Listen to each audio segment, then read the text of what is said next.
Magandang araw mga kasari-sarites ko dyan. Kamusta na po ang inyong buhay? Sana po ay nasa mabuti kayong kalagayan kahit ngayon ay medyo mahirap ang buhay. Sana po higit sa lahat ang ating kalusugan ay nasa maayos. Yun po yung pinakamahalaga. Bagamat hindi man tayo ganun kayaman, mas mainam na po na ang kalusugan natin ay nasa maayos naman, di ba mga kasari? Kasi aanuhin mo yung marami kang pera, kung marami ka ring sakit, o di ba, hindi mo rin mai-enjoy yung buhay. So bagamat wala man tayong ganun karaming pera, basta ligtas ang ating pamilya at wala tayong mabibigat na sakit, isa na pong malaking biyaya yun na ipinagkaloob sa atin ng Panginoon. So sana po ay lahat ay nasa maayos at mabuting kalagayan.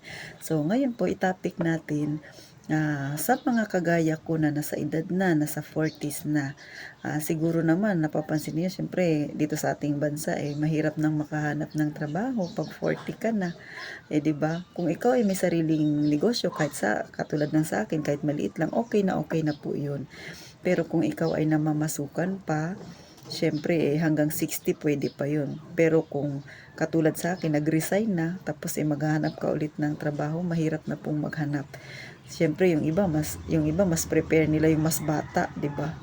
Kung ikaw ay maedad-edad na. So hindi ganoon yung ating nakalakihan, nakasanayan, 'di ba? Talaga namang ang gusto nila bata pa.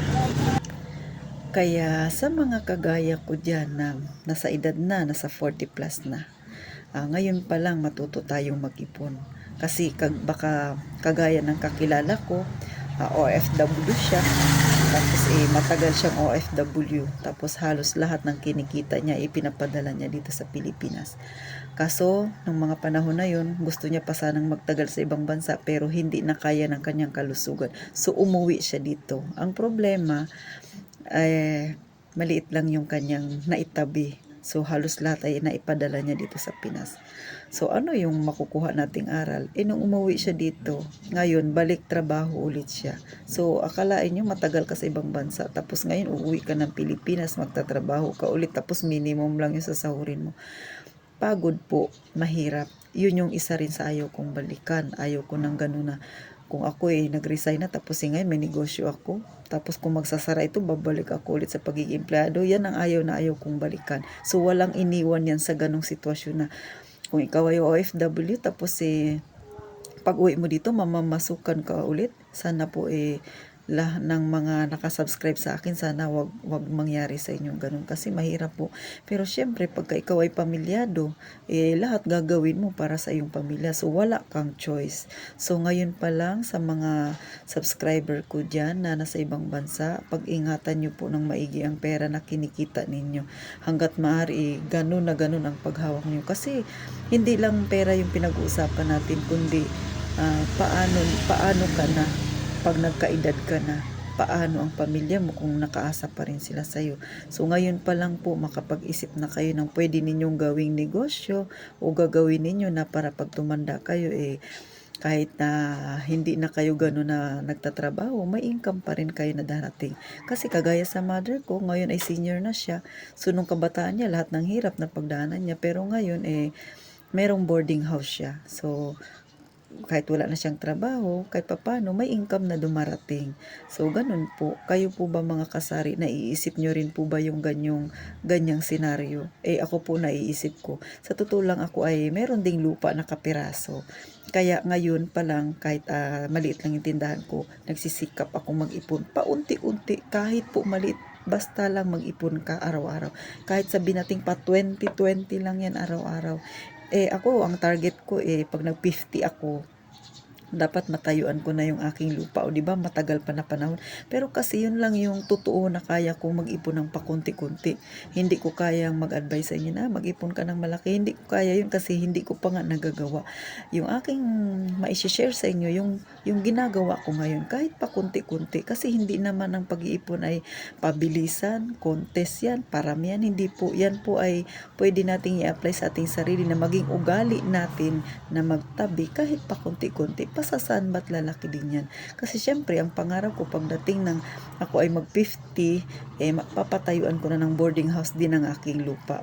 ay para kanino ba yun? Siyempre, pag ako ay nag-senior na, kung hindi ko na kayang magtindahan, hindi ko na kayang bumili sa palengke at magbuhat ng isang sakong bigas. Sa totoo lang, nagbubuhat po ako ng isang sakong bigas, yung 25 kilos or minsan 30 kilos, binubuhat ko yan siya. Siyempre ngayon, bata-bata pa, nasa 40s pa ako, kaya ko pa. Pero paano kung nag-65 na ako? So, hindi ko na siya kaya. Yung ginagawa ko ngayon ay hindi ko na yan magagawa pag nagkaedad na ako. So, ngayon pa lang po, yun ang aking plan A, na makaipon ako. Then plan B, makapagpatayo ng boarding house para pag ako ay nag-60, 65, kahit hindi na ako magtindahan, meron akong naitabi na, meron akong pagkukunan na buwan-buwan. At syempre, hindi man natin sinasabi kung hindi ako makarating ng ng 60, o di ba? Syempre may maiiwan ako sa aking anak. So kayo ba mga kasari, yun din ba yung nasa isip ninyo?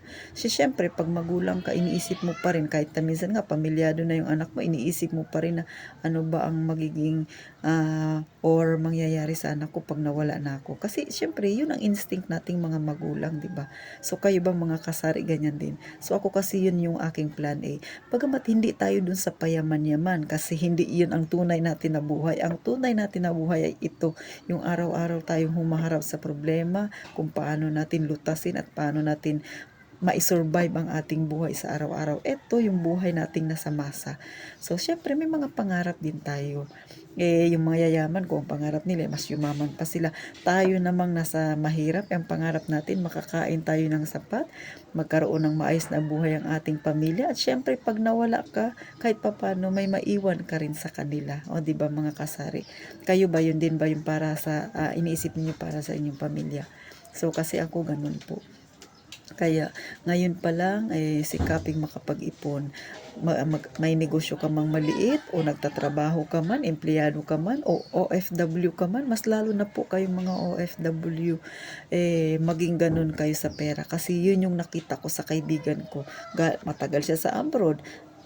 Ngayon ay medyo okay na sana ang buhay niya. Balak niya pa sanang mag-extend pa ng panibagong taon sa abroad, pero hindi na kaya ng kanyang kalusugan. Nung umuwi siya dito, ayan, nagtrabaho siya ulit. Ang masaklap doon sumasahod siya ng minimum.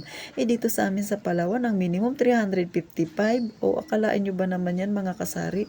So kung nagbo-board ka ng bahay, kakasya ba yun? May tubig ka pa, may ilaw ka pa, pagkain nyo pa, pamasahe, di ba? So hindi siya kakasya. Hindi naman habang buhay na bata tayo.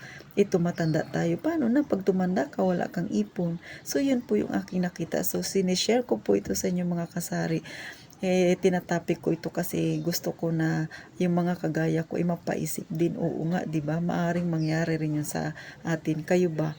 Ano ba yung pinaka-greatest fear ninyo sa inyong buhay? Ako, ganun. Yung mawala ako, na wala akong maiwan sa anak ko, o kaya tumanda ako na babalikan ko yung mga hirap na pinagdaanan ko noon, ayoko po. Siyempre tayo, di ba? Marami tayong napapanood na ganun. Yung iba, napapanood ko, uugod-ugod na, walang sariling bahay, wala man lang pensyon na natatanggap, tapos namamalimos na lang sa kalsada. So, hindi ko po dinidiscriminate yung mga ganun ha.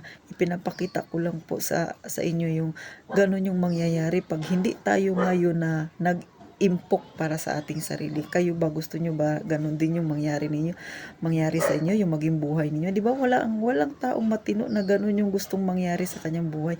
Pero minsan nangyayari kasi po, kapag bata ka pa at hindi mo naisip yung ganung sitwasyon, sa malamang ganun po yung mangyayari. So sana po ngayon pa lang, sa mga kagaya ko dyan, mapa-single mother ka man, o ano pa man ang buhay na kinalalagyan mo, basta nasa masa ka, nasa kagaya ka, na kagaya sa akin, na nasa mahirap tayo na kalagayan, ngayon pa lang po magkaroon na tayo ng plano sa ating buhay para pag dumating yung tamang edad natin na hindi na natin kayang magtrabaho, meron tayong madudukot.